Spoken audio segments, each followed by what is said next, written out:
haranira kwemerwa. We are going to learn the heading of our topic is strive to be accepted by God. Haranira kwemerwa. Strive to be accepted.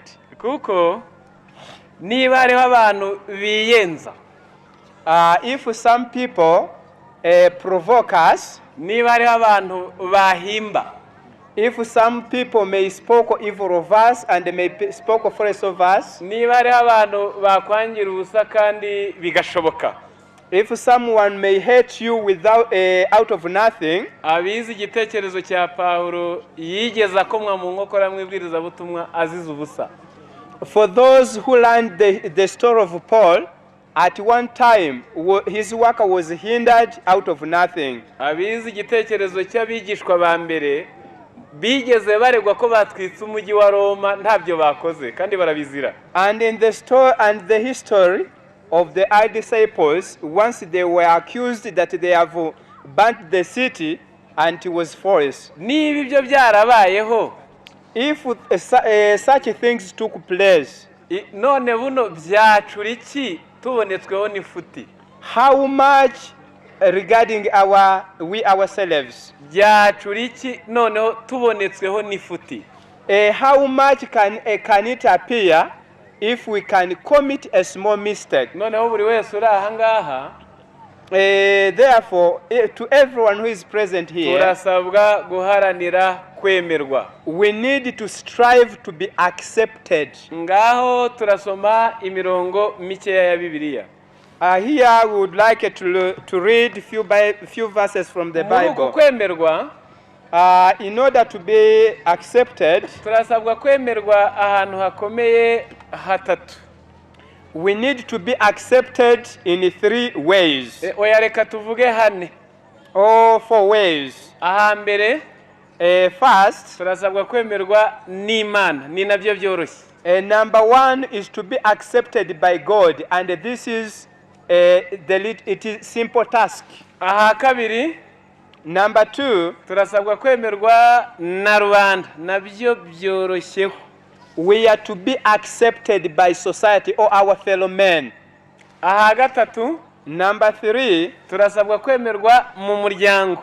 We are to be accepted in our own families, in our own households. Birakomeye. And it is very much difficult. Aha kane, number 4, n'imitima yacu ikatwemera iyi tugendana. We are to be approved by our own consciences. Byo birakaze ndetse cyane.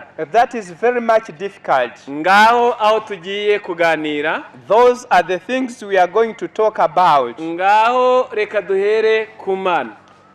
We start with being accepted by God. Murafata Bibiliya zanyu tugendana. I would like you to take your Bibles and we go step by step. Imana yuzuye urukundo. God is full of love. Imana igiduha ibyiza. God is very bountiful to us. Imana turayisaba ikatwumva. We pray to him and he hearkens to our prayers. Ibyiduha tutasabye biruta ibyo dusaba. Much of the graces of God he gives us without asking him. Niyo dusabye ibibi yo irabireka ikaduha ibyiza. Matayo 7:7. Sometimes even if we ask that which is hurtful to us, God in a change he gives that which is helpful to us. Ducumuye yashatse incungu. When we sinned against him, he provided a ransom. Ibonye ibyaha byacu itugirira impuhwe. When God saw that we were sinful, he sympathized with us. Ngo hari n'igihe tuyibabaza ngo ikibuka ko turi umukungugu. And sometimes when we grieve his spirit, God remembers that we are mere dust. Muri uku kwemerwa, in being accepted by God, imbere yayo niho horoshye. It is easier to be accepted by God than to be accepted in other ways. Yeremiya 3:13. Jeremiah 3:13. Aranditse ngo icyo nshaka kimwe. The Bible says that the only thing I want from you nuko wemera ibyaha byawe is for you to acknowledge your sinfulness. Ubwo muri kumva ku Mana hagoye. According to your view, is it difficult to be accepted by God? Ushaka kwemerwa n'Imana wese To him who wants to be accepted by God, arasabwa kimwe gusa. there is only one condition. Mbese urufunguzo rwo kwemerwa gwe ni urufite. The key to unlock your acceptance is in your hands. Icyasabwa nicyo nuko yemera ibyaha bye Is to gusa. accept and acknowledge your own sinfulness. Ngaho noneho mwumve ikizamini cyoroshye. Now this is an exam. Ubwo ijuru riratanzwe. God has opened heaven. Ariko Imana ishyizeho condition ibisabwa. But God has laid a condition. Ikigusabye ngo ibyawe byivangemo bizasoze neza. In order for God to participate in your case, He wants you to acknowledge your sinfulness. Ni wewe usabwa kwemera ibyaha byawe. It is for you to acknowledge your sinfulness. Kuri iyi ngingo, On this point, n'abandi bakiranutsi bose babayeho. even all other saints, Muri Zaburi ya 32 in the book of Psalms 32, umurongo wa 5 haranditse ngo nakwemerera ibyaha byanjye sinatwikire gukiranirwa kwanjye naravuze nti ndatura Uwiteka ibicumuro byanjye nawe nkuraho urubanza rw'ibyaha byanjye. Psalm 32 verse 5 says, I acknowledge my sin to you, and my iniquity I have not hidden. And I said, I will confess my transgression to the Lord, and he forgave the iniquity of my sin. Uyu ni David. This is David. Muzi ibyaha byinshi yari yakoze. You know the greatness of the sin that he committed. Bibi. He committed grievous sins. Yishe Uriya. He murdered Uriah. Yabanje gutunga umugore we. And he took his wife. Amuziza akarengane yari umusirikare ukunda igihugu. And he was a valiant soldier. Na nyuma yo gupfa kwe biramushimisha. And when he had died, David was pleased. Ariko Dawidi ageze imbere y'Imana. But when David came before God, yemera ibyaha bye. He acknowledged his sinfulness. None ahise avuga ngo nakwemera ibyaha byanjye. Then he said, I acknowledge my sins before you. Nawe unkuraho urubanza rw'ibyaha byanjye. And then you removed my guilty. Umuntu idosiye afitanye n'Imana nimwe. The case between man and God is one. Nukutemera ibyaha byawe. Is to refuse to acknowledge your sins. Wagira ngo imbaraga abantu bakoresha bahisha ibyaha byabo. Would it that the power people use to hide their sins? Amayere n'ubucakura bakoresha ngo ibyarakora be kubimenya. The deceivableness and the tact which we use to hide our sins. Ubwo bushobozi bwose babushore mu kukwemeza umutima ngo wa mutima wanjye we emera. Where this power used to acknowledge to convince our hearts to acknowledge, abantu benshi baba barabaye ab'Imana. Most of the people would have been accepted by God. Muri Bibiliya dusoma nk'umukiranutsi witwa Yobu. In the Bible we read about Job. Ni igice cya 31. It is in Job chapter 31. Umurongo wa 33 haranditse ngo, verse 33. hari ubwo natwikira ibicumuro byanjye nka Adamu, ngahisha ibyaha byanjye mu gituza, bitewe no gutinya iteraniro rinini, ngatega ubwoba no kugaba n'indi miryango, bituma nceceka sinsohoke. The Bible says, if I covered my transgression as Adam, by hiding my iniquity in my bosom, because I feared the great multitude and dreaded the contempt of families, so that I kept silence and did not go out of the door. Igituma abantu bamwe batinya kwemera ibyaha byabo, the reason why some people fear to acknowledge their sins, Yobu we arakigaye. Job despises this fact. Gutinya iteraniro rinini, they fear the multitude of people. Gutinya kugaba n'indi miryango, they fear to be disrespected by some people. Gutinya gusohoka. It is a shame that caused them to refuse to acknowledge their sins. Bitumye abantu benshi bazarimbuka. Because of this reason, most people have failed to acknowledge their Nyamara sins. gutinya kwemera ibyaha byawe, and this will be the cause of their destruction. Gutinya kwemera ibyaha byawe ukabigirira isoni, the fear to acknowledge your sins, ntutinye kuzashya no kurimbuka abacunguwe bose bagushungeye, and you fail to fear the destruction, ntugire isoni zo kuzibona utari mu ijuru wararyamye kuri uyu mucaca, and you fail to fear to be rejected of heaven, ibyawe warabitanze n'igihe cyawe waranahombye waranatutswe, notwithstand the labor you have, the works you have labored in order to in religious issues, niyo mahitamo mabi kuruta yandi. that is mischoice. Ingingo ya mbere yo kugira ngo Imana ikwemere, now the first step in order to be accepted by God, Imana nta matiku, God is very much bountiful. ntabwo Imana izimbura, He is rich in mercy. icyo ishaka kimwe kugira ngo ikwemere, emera ibyaha The byawe. only condition of acceptance with him is to acknowledge your sins. Hirya y'iki nta kindi Imana yagukorera. Far from this, God can do nothing for you. Abafite igitabo cya Rengera Ubuzima, For those who read the book Ministry of Healing, Icyongereza n'urupapuro rw'74, page 174, haranditse ngo umuntu wese wabaye imbata y'akamenyero kabi, it is written that whoever is the slave of evil habits, ngo Imana ishobora kwishora mu mushinga wo kugira ngo akizwe.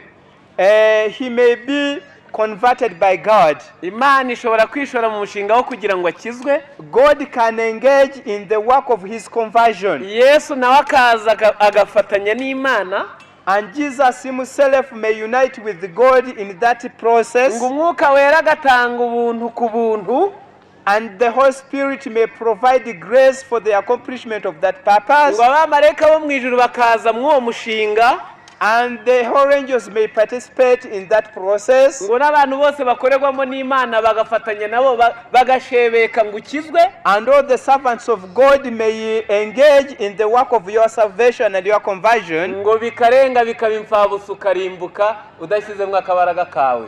And all those efforts may fail because of your refusal to acknowledge kandi yourself. imbaraga zawe ntabwo ari ugusabwa guterura. And your task in this process is not the burden to be lifted by man's power. Guhinga si uguterura si ugucura, ni ukwemera ibyaha byawe. It is mere to accept or to acknowledge. Noneho kugira ngo Imana ikwemere, So in order to be accepted by buri God, wese nakore nasubiza amaso inyuma, let everyone review his or her history, arebe ibyaha bye, to see and mark his sins, ibyo mu muryango, his sins in the ibyo muri family, bizinesi, his sins in his business ibyo life, wahemutse kure, those who have sinned against your fellow men. urebe niba byose imbere y'Imana warabyemeye. Make sure that you have accepted them and acknowledged them and confessed them before Ikijya kigora God. abantu That which makes people fail, mu bitabo dusoma, according to the light of the books, ngo ni uko bamwe banga kwemera ibyaha byabo, it is written that most people refuse to acknowledge their sins bitewe n'uko ari byo nyungu zabo zo mu mubiri, because they gain some profit from their sins. nibyo bibabeshejeho. By their sins, they obtain some Ntabwo they yakwemera advantage ko agurisha themselves. ahenze agufuye umunzani, He may commit deceitfulness in trade. kuko n'ejo ari gupanga kuzabisubira. He cannot repent today because he knows that he will continue throughout his Kugira life. ngo wemerwe n'Imana, In order to be accepted by God, urasabwa kimwe, you must comply with this ni condition, ukwemera ibyaha byawe. to acknowledge your sins. Reka tujye muri rubanda. Now we are going to step number 2, to be accepted by your fellow men. Muri rubanda, To be accepted by your fellow men, bitewe n'uko nabo batuye kure, because some of them, they stay away from you. bari inyuma y'agasozi, bari mu rubaya, bari ingungu, rubanda, muhurira mu isoko, mu modoka, Your contact with them is somehow limited. nabo ntabwo bigoye cyane. They are to be accepted by them, it is not so much difficult. Rubanda nayo yashyizeho kondisiyo, But there is a condition to be accepted by your fellow mu men. Migani 19:22, In Proverbs 19:22, haranditswe ngo the scripture says, ineza y'umuntu niyo imutera gukundwa. we would like to quote this verse. ineza y'umuntu nimutera gukundwa. Proverbs 19:22, the Bible says the condition of being accepted by your fellow men. It says, it is said that 1922, what is desired in a man is kindness, and a poor man is better than a liar. Ubwo yenda abongereza basobanurire uko biri kuvugika hano mu migani 11:27 haranditse ngo ugira umwete wo gushaka ibyiza aba yishakiye gukundwa, ariko ushaka kugirira abandi nabi izamugaruka. In Proverbs 19:22, it is written that man is lovable because of his kindness. Mbese nta wapfa kugukunda ngano mu migani 11:27. Now 11, the same book, Proverbs 11:17, it says that the merciful man does good for his own soul, but he who is cruel troubles his own flesh. Nibyo rwose nuba ngo ugira umwete wo gushaka ibyiza, He who is diligent in doing good agakorera abandi ibyiza and favor others, aba yishakiye gukundwa. he is cultivating the way for him to be loved. Ngo ari kugira nabi we, But he who seeks evil, inabi izamugaruka. he will taste the consequence thereof. Muri Bibiliya, In the Bible, kimwe no mu buzima busanzwe, as well as in our common ways of life, nta wapfa kugukunda. no one can love you without the reason. Uretse n'umuntu n'inka ntiyapfa kugukunda, n'ihene n'imbwa n'ingurube. Far from man, even the animal, like a cow or a dog, it cannot love you without cause. Ngira ngo abatunze barabizi. I think for those who keep animals, you do know. Utambuka ku nka akayijugunyira ikigori, If you pass to the cow and you give grasses to it, undi agatambuka akayikocora, and the other one pass there and beat, kabiri gatatu ntabwo izi kubatandukanya. if it happens 3 times, the animal will not distinguish between the two None se persons. urukumva wapfa gukundirwa ubusa ntacyo umaze. In order to be accepted, in order to be loved, it will be the result of your Muri behavior. rubanda In our fellow men, uzabahe barye, you need to be helpful to them. uzabakorere, You need to feed them, to work for them. uzihangane bahemutse, In short, you need to advantage them and to bear with them in case of their disappointment to you. bazajye basoma mu maso hawe kubifuriza ibyiza. Then they must have evidences of your good wish toward them. Nibajya bagira ibyiza bajye babona nawe ubyishimiye, You need to share their pleasure. bazagukunda, By so doing, they will love you. bazakwemera. They will accept you. Se mwari muzi ko niyo turi gutora umukuru w'itorero, I think even that when the time comes for us to appoint or to elect the church elder, abo rubanda banywa urwagwa n'urumogi n'itabi, the peoples of out of the church, in the bagira uruhare mu society, gutora. those who are not the believers of the church, Arabizi mushyire hejuru. they have a share in our election of church Ni muri elder. Timoteyo ya mbere 3. I would like to go with the English speakers. How many of you are in agreement with us that those people outside of the church have their part in our selection of or appointment of a church elder? Yes. Ubwo ababizi rero, For those who know this, ni rya jambo rivuze ngo azabashimwa neza n'abo hanze. because it is written that the one to be appointed as church elder must have good reports from the outsiders. Hari inkuru zumviswe ko bakuvuga nabi ntiwajyaho. If outsiders have bad reports toward you, we as a church, you cannot appoint you as church elder. Ngaho muzabahe barye, Therefore, we need to be helpful to them. mubakorere ibyiza, We need to do good toward them. mwihangane bahemutse, We need to be patient toward them. babone ko ibyiza bungutse namwe bibanejeje. We need to express our gratitude in the case of their pleasures. Noneho bazatwemera. By so doing, will obtain their approval. mbese nimwatangiye kubona ko dutezwa imitego. I think up to this step, you see that we have snares in our ways. Kuko niba hari abahimba bakisabunza ntacyo twabatwaye. If some people accuse us falsely, ubwo byacura iki bakubonye hakangana urwara? How much would they do if a small fault will be seen to on you? Na gatoya wakoze babeshije na byagufata bendeye kuri kamwe gatoya. One mistake you commit will prove hundreds of false accusations. Mureke duharanire kwemerwa n'imbere ya rubanda. So let everyone strive to be accepted by our fellow men. Niba ari ufite intambara ikomeye nini nayimpe. I would like to read a few words from Great Controversy. N'urupapuro rwa 669. Here we would like to, I think it is, ni icyigisho kivuga amakuba ya Yakobo. It is chapter 39.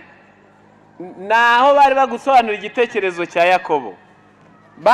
Handitse aya magambo avuga ngo ni mu gifaransa ndasoma muri hangana.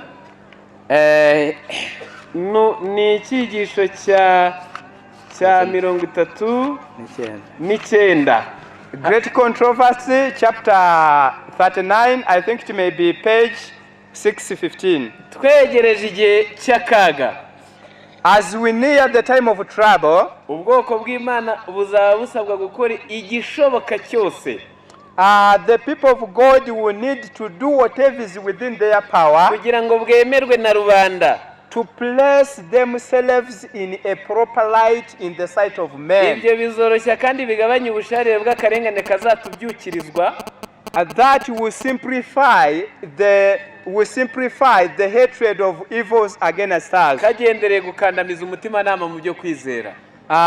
Those who cherish hatred against God's people to the intent of preventing the dictates of conscience. Sinzi niba ibintu mubyumvise. I don't know whether you are following here. Mbese igihe cy'akaga abigubanuzi nibiri kuba turacyegereye.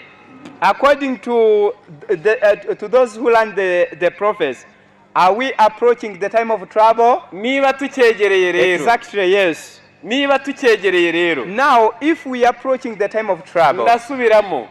Approche d'état de détresse.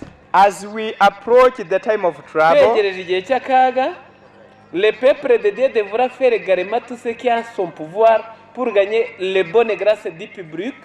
Ubwoko bw'Imana buzasabwa gukora igishoboka cyose kugira ngo bwemerwe na rubanda. The people of God will need to do whatever is within their power to place themselves in the proper light before the people. Pour désarmer les préjugés, détourner les dangers qui menacera la liberté de conscience.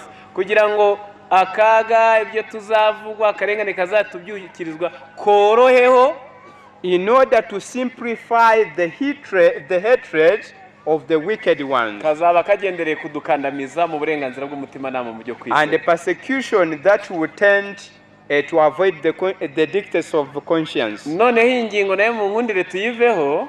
Now I would like to move from this step. Buri wese arabyumvise ko ari inshingano. I think everyone has understood that it is our duty guharanira kwemerwa na rubanda, to strive to obtain God the acceptance of your fellow men. Noneho reka twimukire ku ngingo ya gatatu. Now step number 3. Turasabwa kwemerwa mu muryango. We should also be accepted in our own families. Abaroma 16:7. In Romans 16:7, niryo torero ryo mu rugo.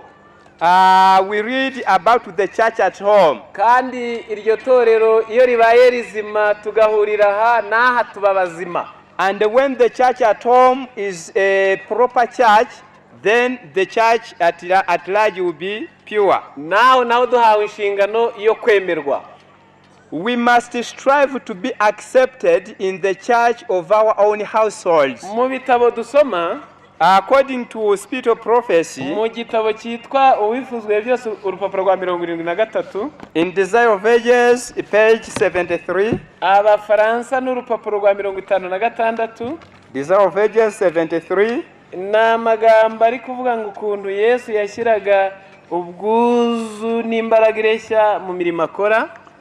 It is written that Jesus carried into his labor cheerfulness and tact. Ariko aho nshaka nahavuze ngo kugira ngo ucengeze iyobokamana iya Bibiliya mu muryango, it requires much patience and spirituality to bring Bible religion into the home life. Kugira ngo ucengeze iyobokamana ya Bibiliya mu muryango and into the workshop. Uyicongeza aho ukorera umwuga, maze icyo ukora cyose kizave mu icyubahiro cy'Imana. Urasabwa iby'umwuka byinshi no kwihangana cyane. Yes, I would like English listeners that I may read this statement.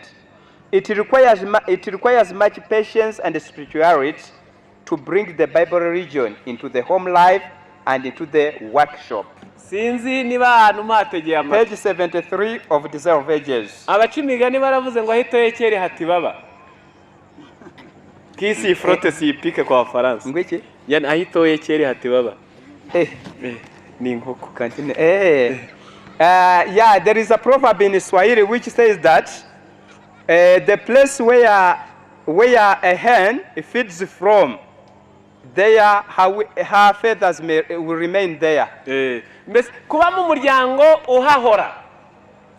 The fact that we live together with our children and the members of our family. Umugore mumaranye imyaka 20.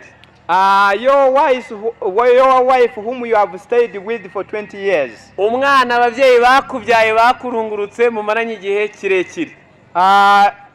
Whether you are a child before your parents,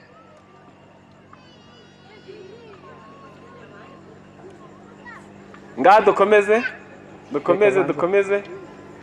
ngaho dukomeze mbese aho mwamenyeranye mu ijambo rimwe. Those people whom you are accustomed with, aho ufite intege nke udukosa ukora utwa buri kanya barakurungurutse. They are aware of your weaknesses here and there. Ndetse reka mbwire nk'abana bo abavyeyi bacu, I would like to tell children that our parents, ntabwo bajya banamenya ko twakuze. They do not accept that you have grown up. Urindu ubu musaza nawe wazanye uruhara n'imvi akibuka bya biceri wamwibaga za note wakururaga. Even if you have grown up, they still remember a small mistakes which you used to commit in your infance. Noneho mukabana agusuzuguye. And sometimes they do not respect us. Aho naho urasabwa kuhemererwa. But you have to strive to make them accept you. Ariko inyandiko iratubwiye ngo, but the scripture says that idini wemera iyobokamana wayobotse, your profession of faith, kugira ngo uzabashe kuyicengeza aho mu muryango, in order to introduce your faith in your own family, kugira ngo uzayicengeze aho ukorera umwuga, and to introduce it in your workshop, urasabwa iby'umwuka byinshi. You need much patience and spirituality. Urasabwa kwihangana kwinshi. You need much spirituality and much patience. Ibyo se bisobanuye ngo iki? Now what does this mean? Bamwe bafite akamenyero kabi. Some people have an evil habit. Ko kwibwira ko hari ikibazo ikosa rivutse mu muryango yarirakarira karituka gakurura umunwa nuko rikamuruka. They think to remove mistakes from the family by using roughness. Ibyo babyita daimon iri gukura mwindi. That is like a demon which wants to cast out another demon. Uwatinze guteka, you cannot correct the members of your family by wrath or by roughness. Umuntu watinze guteka ukamucyahisha kumutunga urutoki. If your wife has delayed to prepare food, then you correct him by pointing him out. Ugahindurijwe ukamukangara. You change your voice in order to threaten him, to threaten her. Ubwo suzingijwe ryawe gukangara kuri kwinjirana n'umwuka wera. But that is not the Holy Spirit to bring conversion in the heart. Abasoma uwifuzwe byose y'Igifaransa ni 341. In this book, Desire of Ages, ni icyigisho cy'ababwirizabutumwa ba mbere. It is chapter 37. Haranditse ngo urukundo rwa l'amour du Christ manifesté dans le ministère des intéressés au la préfet au la pris de fait pour corriger les malfaiteurs que répète du magistrat. Urukundo rwa Kristo rugaragariye mu kwita ku bandi utabashakaho inyungu. The love of Christ manifested in uninterested kindness to others nirwo ruzagira imbaraga yakosora inkozi z'ibibi, will be powerful to correct evildoers kuruta inkota y'umucamanza. than the sword or court of justice. Ceci est nécessaire pour inspirer de la crainte aux violateurs de la loi. Ni iby'ukuri ko ya nkota ngo habubwe iteye ubwoba igacecekesha inkozi z'ibibi. It is true that by sword some evildoers may be threatened and stopped for a while. Mais un missionnaire aimant peut obtenir bien davantage. Ariko umubwirizabutumwa wuzuye urukundo we yagera ku musaruro wo gucecekesha inkozi z'ibibi urutuwa wa wundi wakoresheje inkota. But the evangelist full of love under the power of the word will be more successful in undoing the influence of Ubwo evildoers. turi mu muryango aka kantu kitonderwa. Since we are learning how to behave in our families, we need to be very much careful Umugabo on this nategwa point. na dayimoni. If the husband is possessed by a demon Ukabona ye yakoreye yayariye and he spend all the money isambu outside of the yayigurishije home and sell the farm, yatangiye gutaha bwije no kuvuga nabi no kwicara mu tubare. he begins to come late by the night. Kuvuga ngo sindateka ntabwo uzaba umukosoye. As his wife, in order to correct her, you need to be careful not to threaten him. Kuvuga ngo sindagikingurira ntabwo uzaba umukosoye. To refuse to open the door for him is not to correct him. Ahubwo wabona wikururiye n'imigeri. Sometimes you may cause a most dangerous case. Ahubwo kuko mu muryango ngo hasabwa iby'umwuka byinshi. That's why the Bible says that we need much spirituality. Uzamutegurira isenga uzaba umukosoye. Prepare your fasting and praying for him. Azavuge nabi uvuge neza uri guseka uzaba umukosoye.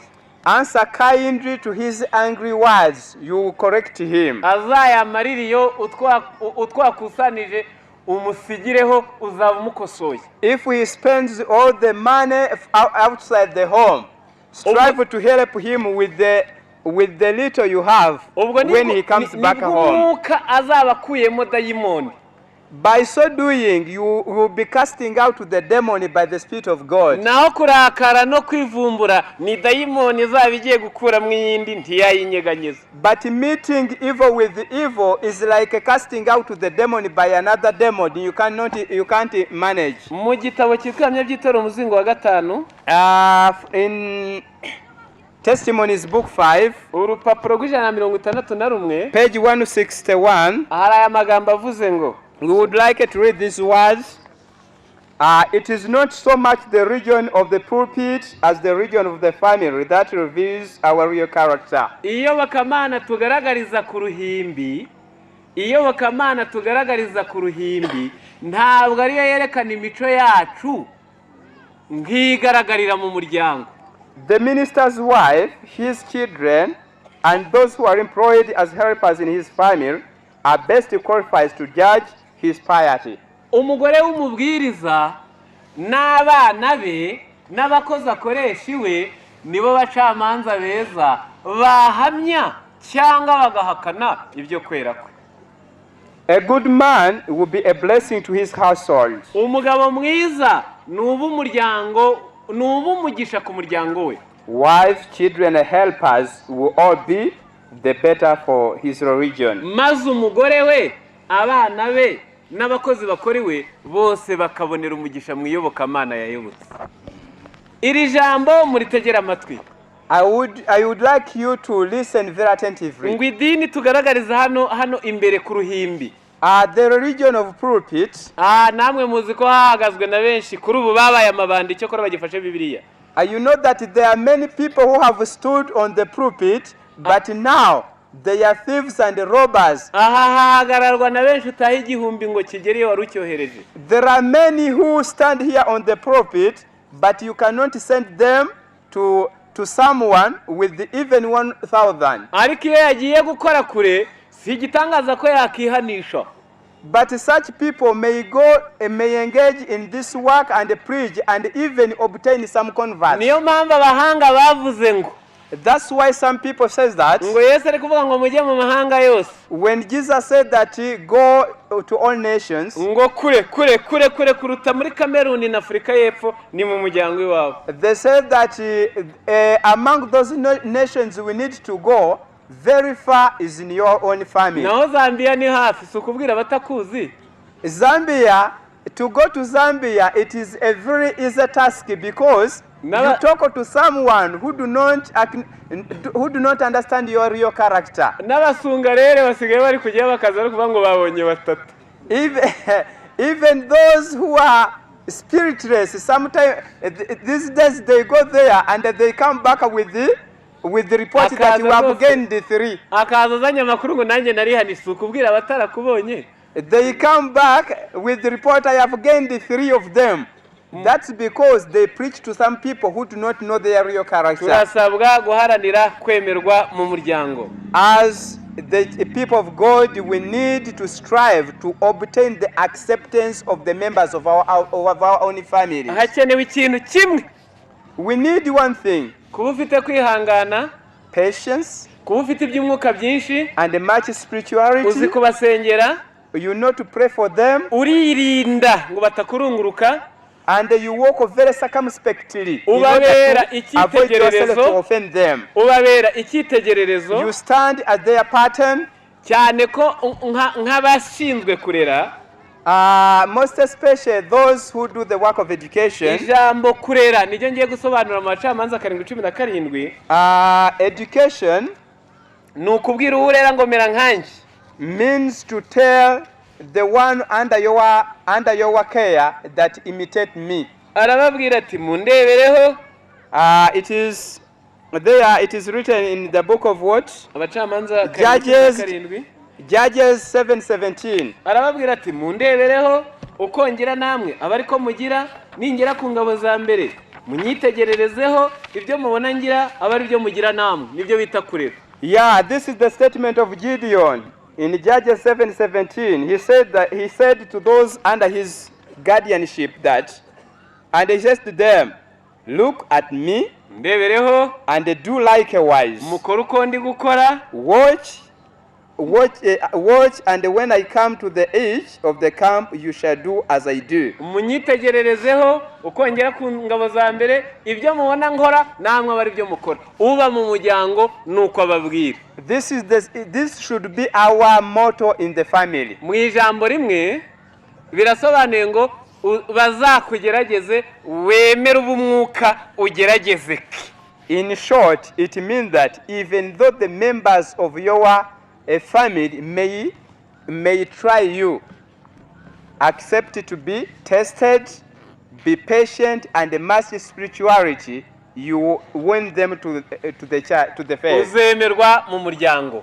You obtain their acceptance. ku kagingo ka kane, Now, step number 4 ni ukwemerwa n'umutima wawe. is to be accepted, to gain the approval of your own conscience. umutima wawe wawugendana wanjye.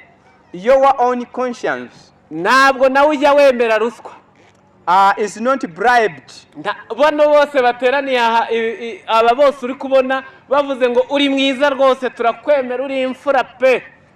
All these people may approve you and they may praise you, but your conscience refuse. ariko umutima wawe wagira kubwira ngo baragushuka, ejo warambuye, urabeshya, ujya uryagagura, uranywagagura, ejo umutima wawe ntujya wemera. All these people may praise you and approve you and give out good testimonies regarding you, but your own conscience may deny the fact and testify your untruthfulness, your breaking of some principles and so on. ngaho baza umutima wawe ari uwawe ra.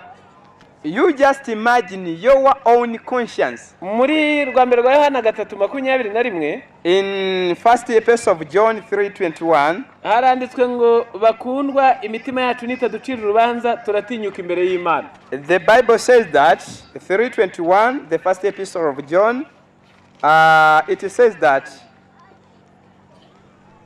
beloved, if our hearts does not condemn us, we have confidence toward God. Mu rwa mbere rwa Petero 3:21 naho First Peter 3:21, na nuba amazi niyakibakiza namwe mu buryo bw'igishushanyo cyo kubatizwa icyakora suka kura ico ryo ku mubiri ahubwo ni isezerano ku Mana ry'umutima uticira urubanza ribakirisha kuzuka kwa Yesu Kristo. there the scripture says there is also an antitype which now saves us, baptism, not the removal of the filthiness of the flesh, but the answers of a good conscience toward God. Iyo umuntu afite umutima utamucira urubanza, If someone has a pure conscience, abaho yemewe n'umutima we. if he is not condemned by his conscience, then he is right with God. Ariko hari igisabwa ngo mubane utagucira urubanza. But we have conditions to comply with in order to have a clear conscience. Aha mubanze muhumva abantu benshi mubajije ngo uje wumva uzajya mu ijuru. Most of the people, if you ask them, are you sure you'll be admitted in heaven? Abenshi akubwira ati yewe ati simbisi. Some people answer, perhaps, I'm not sure. Ati Imana. God knows. Abandi batiketse nidohora. Others may answer, maybe God will excuse. Ati naho ubundi wapi kabisa. But they have no testimony of conscience. Nta kindi kiba kibiteye. The reason is none else. Gukora icyaha si ikibazo. The problem is not to commit sin. Ahubwo gukora icyaha ntukihane ukakibana utakihanye nicyo kibazo mwene muntu afite. But the problem with the man is to commit sin and refuse to acknowledge it and confess it. Iyo wihanye icyaha cyawe, if you have thoroughly repented of your sin, icyo watura ukacyatura, that sin which must be confessed, you confess it. Niba ari icyo kuvugira mu ruhame ukabikora. If it should be publicly confessed, you confess it publicly. Niba uzi ko hari uwo mudahuza kandi wahemukiye, if there is someone whom you have disappointed and you need to make reconciliation with him, ukamusaba imbabazi ngo byanditse muri Yakobo 5:16, you apologize before him as it is written. Niba hari icyo utunze wibye, if you possess any property gained by fraud, icyo wambuye, icyo wariganije, icyo warengereye mu rubibi, whatever you acquired illegally, you bring it back. Ukagisubiza nyiracyo nkuko byanditse muri Ezekiel 3:3-15. You give it back to the original possessor. Ubana n'umutima utagucira urubanza. Then your conscience will be clear and will not condemn you. Ariko iyo hari ibyo wavuze, hari ibyo wabeshye, hari ibyo wakoze utihanye, but any evil word or any evil act which you committed and you do not repent, uretse n'umutima wawe n'abazi kureba neza no mu maso babona uri kumwaragura, far from being condemned by your conscience, even your countenance will reveal the fact. N'abazi kureba neza wagushyira imbere y'iteraniro ririmo uwo mugore wakubise ntumwihaneho, ubwiriza ureba ahandi nturebe iyo yicaye. If someone stands here on the prophet and his wife in the gathering, but he fought with her and they did not repent, you preach seeing that side. If we should see from this side, the one whose debt you refused to pay, when he enters the meeting, you may fail, you may forget the verse.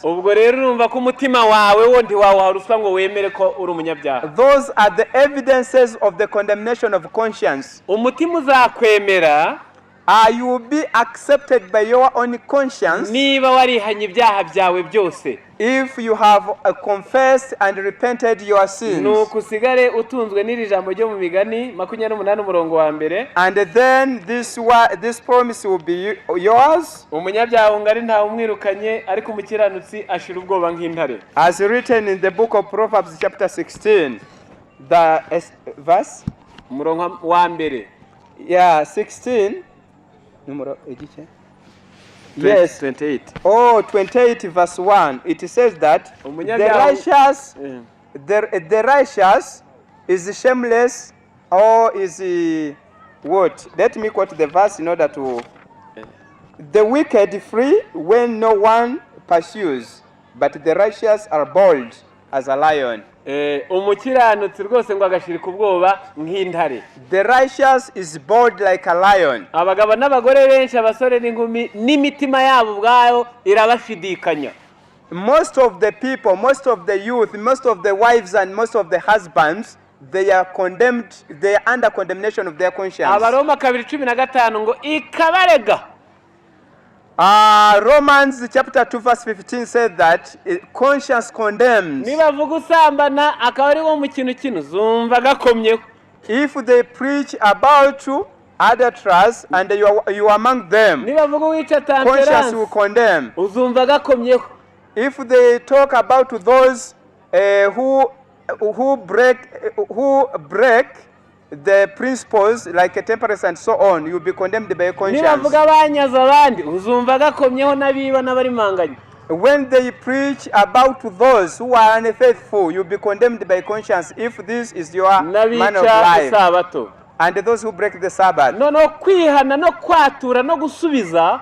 Now repentance, confession, and bringing back the property to its own possessor, arizo ngaruka zo kwakira umwuka wera, which are the results of the reception of the Holy Spirit, arizo ngaruka zo kubyago bwa kabiri, which are the results of being born again. Mu bifuzwe byose 154 n'ikigisho kivuze ngo Nikodemo, ni ikigisho cya here we would like to read from Desire of Ages, chapter 17. Na havuze ngo car l'esprit de Dieu prend possession d'un cœur, la vie est transformée. Iyo umwuka wera ageze mu muntu imibereho irahinduka. When the Spirit of God takes possession of the heart, he transforms the life. On met de côté les pensées de péché, bitekerezo by'ibyaha bishyirwa ku ruhande. Evil thoughts are cast away. On renonce aux mauvaises actions, bikorwa bibi birazibukirwa. Evil deeds are forsaken. L'amour, l'humilité, la paix succèdent à la colère, à l'envie et au craire. Kwicisha bugufi, urukundo n'amahoro biraza bikimura umujinya, igomwa n'intonganya. Love, peace and humility takes place of discord and strife. La joie remplace la tristesse, umunezero ugasimbura agahinda. Joy takes place of sorrow. Et le visage reflète la lumière céleste. No maso hanyiri kubona iyo mbaraga hagacya akarabagirana umucyo mvajuru. And the countenance reveals the divine light. Ngaho kwemerwa n'umutima wawe nukwihana, kwatura no gusubiza. To gain or to obtain the approval of your own conscience, you must confess, you must repent, and you must bring back the property which you earned by fraud. Ngaho tugiye kuvuga ibintu bitandatu bisoza. We are going to talk about 6 things nawe bikagufasha kugira ngo twemerwe. We are going to talk 6 things in closing our lessons. Aho twabaye. The things which may help us. Number 1. cyane ku bantu babayeho bayoboye abandi. Most especially those who have been leaders of others. Numukoresha uyoboye abakozi.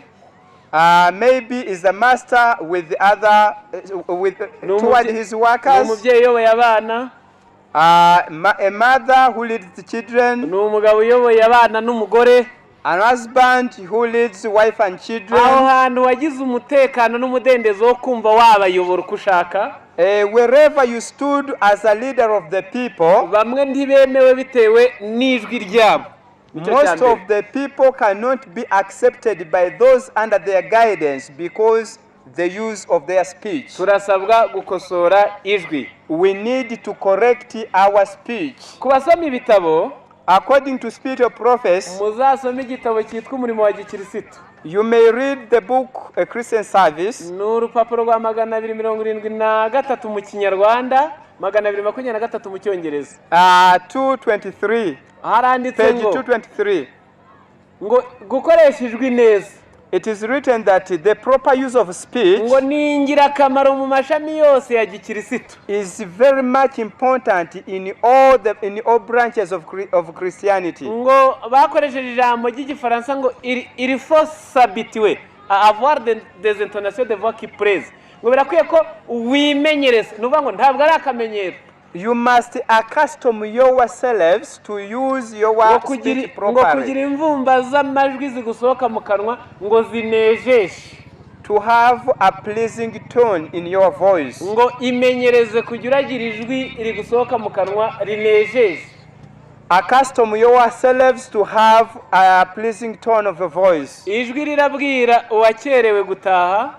The voice which you will use to tell the one who is late comer. ijwi rirabwira uri konesha. The voice to the one who is hurting you. ijwi rigiye kugororera uwabaye wa mbere mu ishuri. The voice you use to reward the overcomer. rizabe rimwe. It should be one. imenyereze ngo kugira imvugo igusohoka mu kanwa inejeje. In short, we need to have the same voice under different circumstances. mu gitabo cyitwa Child Guidance ho, in the other book Child Guidance, baravuze ngo cyane cyane aho ijwi ryiza rikenewe ngo ni isaha yo gucyaha. Most especially we need to use a pleasing voice when we rebuke. aho bamwe bashyiramo n'ibitutsi akavuga ngo ubwo yari yakerewe ubwo yari yonesheje ni ikibwa tu akumva ko n'ibitutsi ntacyo bitwaye, ariko baravuze ngo ijwi ryiza ngo aho rikenewe kuruta ahandi ni mu isaha yo gucyaha. When we administer rebuke, we need to use a pleasing voice. kuko ijwi ribi niryo ryatumye abacu batatwemera nk'abana b'Imana. arakubanye aratuje aravuga ngo ajya gusenga da ngo nta Affected ones. hari ahantu habaye deba. At one place there was a debate. ibiganiro mpaka ibyo bita seminari bamwe. Between two parts. noneho bano barikodinga bano bazana udutelefone two gufata. And these people who used to record by their phones, bamwe barambika ku meza. they brought their phones on the table. abandi bashyira kuri bafuri. And others recorded from speakers. umuvandimwe umwe ubwo yari ari gusoma muri evangelism 334. One of our brothers, when he was reading from Evangelism 333, asobanuye abarakare avuga abarakare. when he was reading about disaffected ones, he read it as it is written in our language, abarakare. noneho abafatiye ku meza bifata neza ni abarakare. Those who recorded from the table, because their phones were near the microphone, the word came just as it was, abarakare. abafatiye kuri bafure birafureka biba abavakare. And then those who recorded on the speaker, because of interruption, the word was not expressly heard. It sounded avarakare instead of abarakare. noneho ko kuba abafakare bibabwira n'abongereza icyo bivuze yenda. Abarakare means disaffected ones. na abafakare widows. Now abafakare means widows. ubwo babandi Widows. iyo wodi yifashe neza ntago bayishaka. Now they do not want to listen. That was properly recorded. ahubwo bashaka imwe ivuga abapfakare ngo yatwise abapfakare. And then they said that they reviled us to the extent that they called us abafakare, which means widows. none bene uwo agufatishije ugize ijwi ribi. Now imagine if some people are fortifying us to that extent. You just imagine if you can do a mistake and use improper speak, how much can it be magnified? tureke n'ibyo noneho rero no mu ngo zacu badukeneyeho kuba abantu b'Imana. Far from that, even the members of ourselves, of our families, they need the evidences of our Christianity. icya kabiri muzirinde ikizizi. Number 2, in order to obtain acceptance, you need to be mwirinde kwijima mu maso. lovable. hari abantu bahora bashiririye. You need to have the light of the countenance. ku buryo rwose ibyo akemura abikemuza impanga n'izuru n'umunwa. Some people do not speak, but they speak by the appearance of their faces. akikureba ukamenya ko avuze ngo iruka. The appearance of his face means what he wants. Icya gatatu muzirinde guhutaza, brutality. You need to avoid brutality. Ibyo byanditse mu gitabo cyitwa Adventist Home 436 kugeza 438. It is written in the Spirit of Prophecy, the book Adventist Home. Cyangwa se foyer chrétien ku Bafaransa. Noneho muri izo ngingo zose mvuze, in all these things, hari abakiranutsi batubanjirije. Some of the righteous men in the past. Samuel ya mbere 12. We read 2 Samuel chapter 12. Uhere ku murongo wa mbere uzageze ku wa 4. From verse 1 up to verse 4. Agiye gupfa, when he was about to die, yahamagaye ishyanga ryose. He called all the people of Israel. Kandi bari barabanye kuva ari umwana. And he was their leader from childhood. Arangije arababwira ngo. Then he told them, ngo ninde nanyaze inka ye? Who among you whom I took his cattle? Ninde natsi indogobe ye? Who among you whom I took all of his donkey? Ninde natsi impongano? And to whom of you I asked a bribe? Ngo mbimurihe, so that I may pay back. Ijambo ryanteye ubwoba. But the great truth there, ngo ninde nahasi? Whom of you I forced? Ninde nahasi? Ni nka yavuze ati mu mategeko nabahaga ninde nahasi? He asked them, who among you whom I forced? Muzasoma gatabo kitwa nitwe dutahiwe. In the other book, harimo amagambo avuze ngo uwagira ngo abacamanza b'uyu munsi begereje ubuzehe ngo bajye babwira rubanda ngo ninde nahasi, ninde nahemukiye.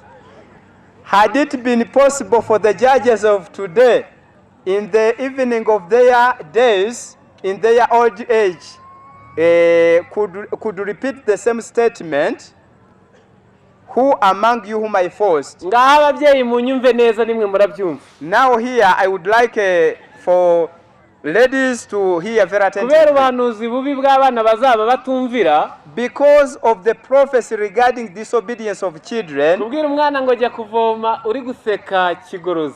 If you send the child to fetch water, ukamubwira uti ngaho ajya kuzana n'ihene ugenda uragire n'intama bimeze neza, and you give him commands of what to do peacefully, umugabane munini ntabwo babyumva neza. Most of them they disobey. Iyo ushiririye ugakambya impanga ugakanura amaso, but when you look angry, you speak angry, nibwo ubona amazi abangutse. Immediately your command is obeyed. Kandi iyo ngeso iri no mu bantu bose.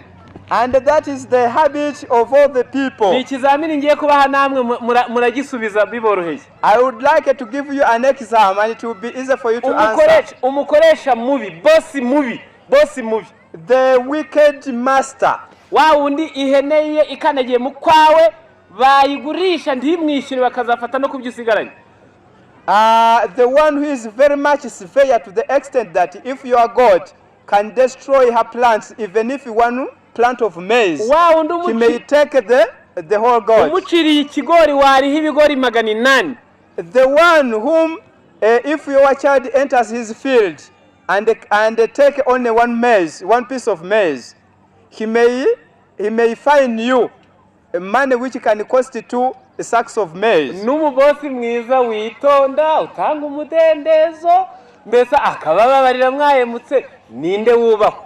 And the other boss, the other master, who is very much peace-free, who is obeyed among the two. Ninde wubaho? Umwiza n'umubi bubaha nde? Of course is the severe one. Isambu y'umugome n'isambu y'umunyabuntu bonesha he? At the field of the peaceful man and the field of the severe man, which one is destroyed by the animals of people? Iby'umubaneza n'iby'umugome bangiriza ibihe?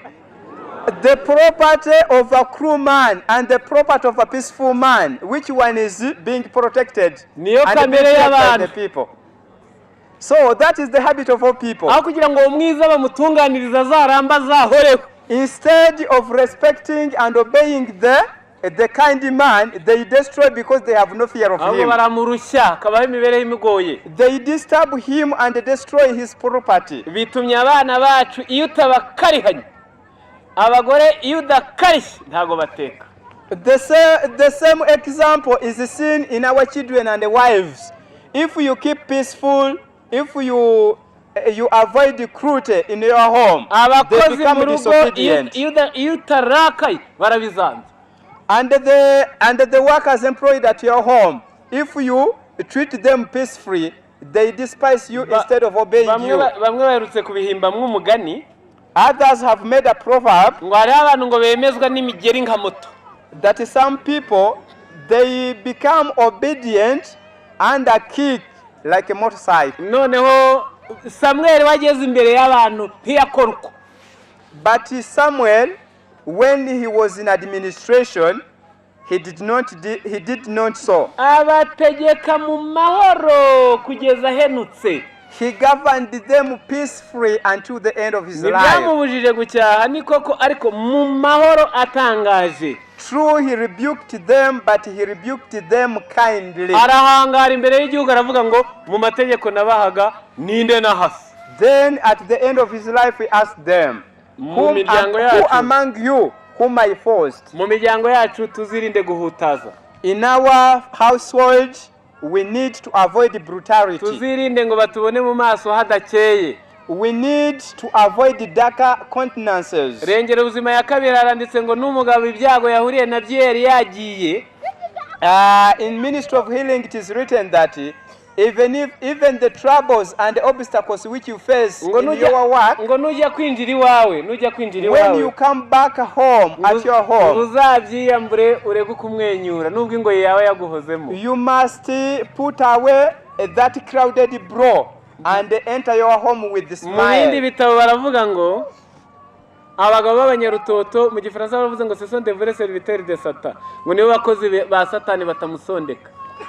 In the spirit of prophet says that fretful husbands are faithful servants of Satan. Ngo imikorere ngiyi gitera nabo babana zimwe mu ndwara. That fretfulness causes disease to those whom you come in contact with. It is written in the Testimonies volume 1. Ngaho ingingo ya kane muzige gukunda. And the fourth point, you must accustom yourselves to love. Ijambo kwiga gukunda. You have to learn to love. Ubwo bivuze ngo gukunda ntabwo ari kamere muri twebwe. This means that love or loving is not a habit in us. Cyane ko gukunda kuvuzwe no gukunda badakunditse. Love means to love those who are not lovable. Naho abakora neza abagutunganiriza ari imbaraga iri automatic yikoresha ugahita bakunda sibyo bivuze. But those who are lovable, it is automatic, they are automatically loved.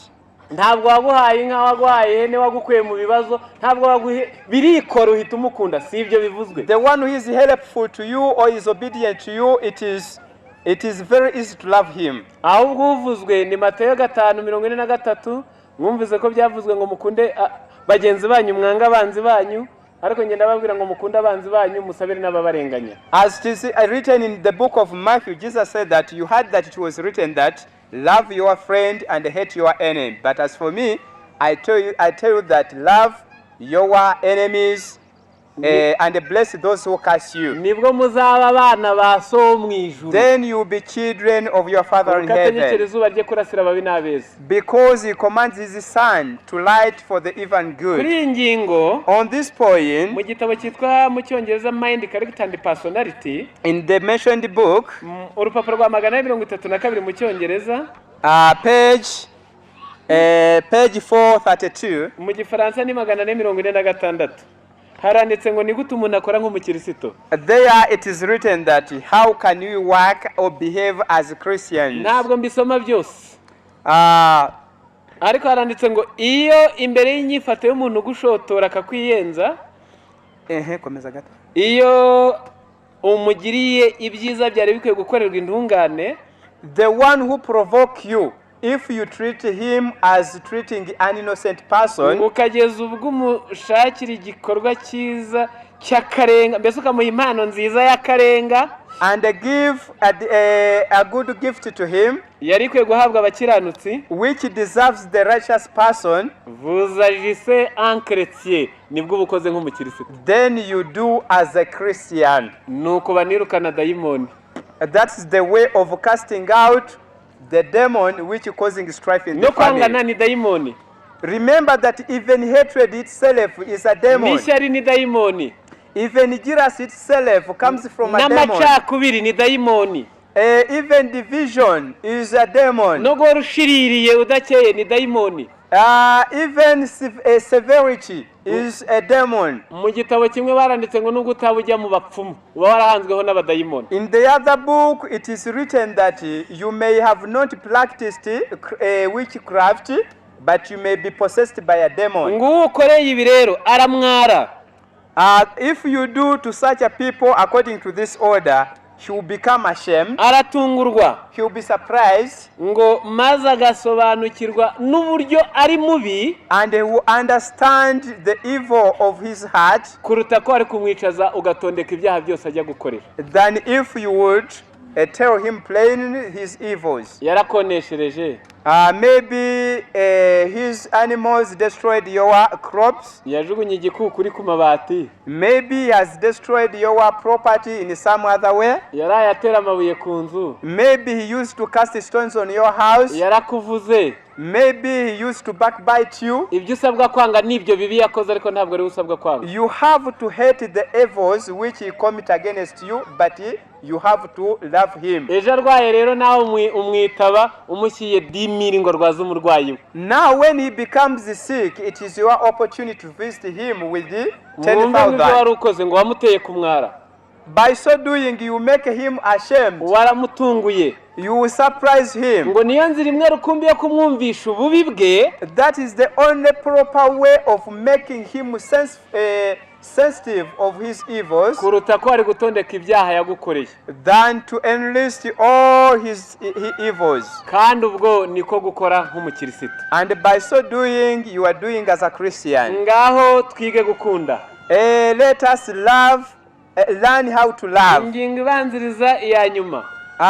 The second last point Ni ukwikundiriza. is to cultivate courtesy. Ni ukwikundiriza ni gutyo rwose. We are to cultivate courtesy. Abasoma igifaransa Jésus-Christ 349. In Desire of Ages, page 357, Haranditswe ngo mu bintu bigera mu 9 wakora ukaba wihakanye Imana, harimo n'icyo bavuze ngo la manque de la courtoisie. Iyo utagira kwikundirizwa. it is written that among the things you may do and deny Jesus is it is lack of courtesy is among them. Kubura kwikundirizwa Lack of courtesy. nacyo ni ikimenyetso cy'uko wihakanye Yesu. It is an evidence of the denial of Ama Christ. n'ingingo isoza, Now on the last point, Bibiliya y'Ikinyarwanda yaravuze ngo nukurura. it is to appease, Cyangwa se nugutanga ruswa. to know how to appease the Cyangwa one you have se offended. nugutanga impongano aho wahemutse. We need to appease those whom we have offended or we ever offended in our past time. Reka izi ngingo zombi tuzivuge mu gitekerezo cya Yakobo itangiro 32. I would like to talk about the story of Jacob, Yagiye ahemutse. which is written in Genesis 32. Yagiye ahemukeye Esau. He mistreated Esau. Yagiye kwa Labani amara y'imyaka myinshi. He went to Laban's home and stayed there for a long time. Isaha igeze atashye niyo ngiyeho. At the time of his returning back, Yari atashye n'inka n'intama n'ihene n'abagore n'abana n'abagaragu. he had much cattle and he had herds of cattle and flocks of sheep. Ariko iyo yari agiye kwa Esau, But where he was going homeward was Esau, yari afite ingabo 400 zigambire gutsemba Yakobo n'abamukomokaho. who was ready with the 400 soldiers ready to destroy Jacob with his people. Ibyo arabyibuka ageze mu nzira. On his way homeward, he reminded that, yasenze Imana iramubabarira. Icyo gitekerezo murakizi. you know how he repented before God? Arangije agiye gushora umushinga w'icyo yakora ngo na mwene nyina mwemere. And now he began the project to gain the acceptance of his brother. Icya mbere yahereyeho rero nuko kwikundirizwa. Number one, what he did is to practice courtesy. Muhere ku murongo wa mbere yakoresheje amagambo atatu abari muzazirikana. From verse 1, you have to consider 3 words. Atuma bagaragu be ngo mugende mumbwirire databuja Esawu. He sent his servants with databuja Esawu. He sent his servants with the errand that you may say to my master Esau. Mbese iyo master. Mbese Esawu yigeze aba sebuja wa Yakobo. Iyo mvugo muri aho. Was there a time when Esau ever became a master to Jacob? Mwahishije mabuja. Hari imvugo zikundirizwa. Hari imvugo mugende mumbwirire databuja Esawu. This statement used by Jacob was practicing courtesy in order to befriend himself to Esau, calling him master, although he was more blessed than Esau. Arongera ngo umugaragu wawe Yakobo ngo ari inyuma. Then he added, your servant Jacob is behind. Yamuhingiye n'umunsi numwe. Here, although Esau was more blessed than Jacob was more blessed by Esau, but he called himself a servant. Your servant Jacob is coming. Arongera ati, number 3, aradutumye ngo akugireho umugisha databuja. Aragira uwo yarawuheshye. And he sent the messengers that preceded him that tell Esau that he may find mercy or blessing before you. Ari umugisha yasize. Which blessing could Jacob find in the sight of Esau, who was cursed? Muhere ku murongo wa 18. Now you may read on verse 18. Ibyo yaruhiye byose ndasoma gato yagashoboka. All the property he starved to obtain, abigaba amatsinda, abigaba mudushinga. He divided them. Akohereza itsinda rya mbere n'umugore n'umwana n'umugaragu ati nimuhura na databuja Esawu mubimushye ngiri n'ituro ryawe. And he arranged them as a gift to Esau. Arabipanga byose birashira. I think you can read this story from verse 18 of 32 chapter. Ubwo byari bisoje mu migani 22 kuvugwa neza biruta ubutunzi bwinshi. It was the fulfillment of the word which is written in Proverbs 22 verse 1 that kuvugwa neza biruta ubutunzi bwinshi no gukundwa kuruta ifeza n'izahabu. Yari ashaka gukundwa no kuvugwa neza kuruta ibyo it is good to be good spoken of than to have much property. Nuko bisoza byose bigabye ngaha ku murongo wa 21. Now verse 21 of the same chapter. Kandi muti dore n'umugaragu wawe Yakobo ari inyuma yacu kuko yibwiye ati ndamwuruza impano zingiye imbere maze nyuma tubonane ahari yenda aranyemera. Umurongo 20. Yes, verse 20. And also say, behold, your servant Jacob is behind us, for he said, I will appease him with the present that goes before me, and afterward he will see his face, perhaps he will accept me. Yenda hari ari buze kunyemera. Haranira kwemerwa n'Imana. In order to obtain the acceptance of Esau, Jacob gave much of the properties which he starved to obtain. Hano imbere ibyo dutunze ntacyo bizaba bikimaze abantu batakwemera. Imana itakwemera mu muryango batakwemera. In future, all the property we possess will be nothing and useless if we would not have the acceptance of the people. Kandi benshi muri bo ibyatumye tushwana ntitwemerane yenda nibyo. Ni mukuru wawe mutagabanye neza, ni mushiki wawe mwimye. Ibyo byabatanije bizaba bitakiri by'agaciro atarakwemera kuko azasinya ku kibari kikujyana mu ijuru. And of many people of whom we do not have a good relation, the cause his properties. Ngaho ngibi ibyo Yakobo yakoze. That's why we need to appease at whatever cost Asorezwa isezerano. disappointed. Then Jacob fulfilled the promise, Imigani 13:7, which is written in Proverbs 16:7. Iyi migenzereze y'umuntu inezeza Uwiteka. Uwiteka atuma n'abanzi be buzura nawe.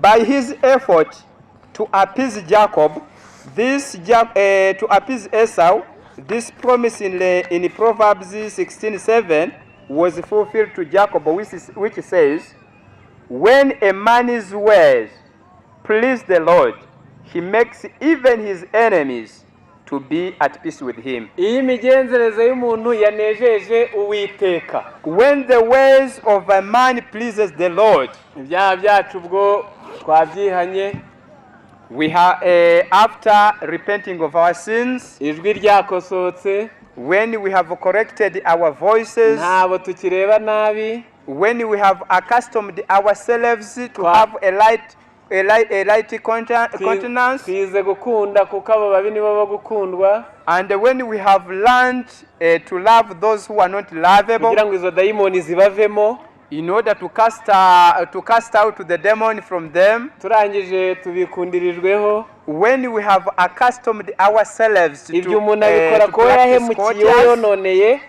and when we have we strive to appease those who have disappointed, turangije iki Yakobo yakoze, uzi wahemukiye warenganije akamuha igisa na ruswa na kiburiye izina, we need to appease by giving presents or gifts to those whom we are disappointed in past. Yakobo yari asigaje kurindira isezerano gusa, in order to recover our oneness with them and obtain their acceptance.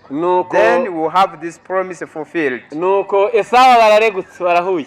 Then after doing all the things, muri metero nkeya umujinya mwinshi wari ukimurimo aramwica. When Jacob had done all the things we have read, then came Esau. Ngo akimubona mu maso abona mwene nyina amaze imyaka irenga 20 adaheruka.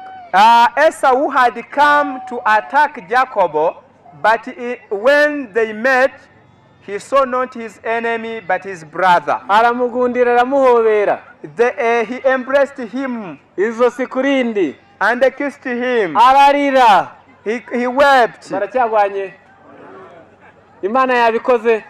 Here God had reconciled them because Jacob had complied with the conditions of acceptance. Arangije nta kigira intege nke nk'umunyabyaha. Icyo kora ubyemera. Aratangira ati dore aya matungo yose aravugisha, aya matungo yose n'abagore n'ibyawe databuja arambara. Then Jacob, for the sake of a broken heart, he said that all these herds and the flocks and even these women are all yours, my master Esau. Tukugirireho umugisha. May I find blessing in your side. Nabaramusubiza ati niweho nari narabuze naho ibindi bigira. But Esau replied, no, you are the one I want, but I have my own cattle and sheep, I have my own wives and every other property. I want you as my brother. Intambara ibirarangiye. And then the fight was over. Ariko Yakobo yabigizemo uruhare. But remember, Jacob had a role to play. Ntabwo Imana ipfa kumanamana, hari ibitazakoreka nutabigiramo uruhare. God do not work unconditionally. Kubw'ibyo mureke muri uyu mwanya. Now at this time, akabi karimenya ntimubuzaho muzu utubazo iyo mukorera niyo munyura. Everyone is conscious of his own evil. Buri wese aharanire kwemerwa. Let everyone strive to obtain the acceptance. Natwe dusohorezwe iri sezerano. That we may have this promise fulfilled to us. Maze ubwo imbere habi haje kandi hatangiye, that as we approach the time of trouble, abisabunza bazasange ijuru ryaradusinyiye. Those who provoke us will have no reason of their foundation. Mu izina rya Yesu. In the name of Jesus.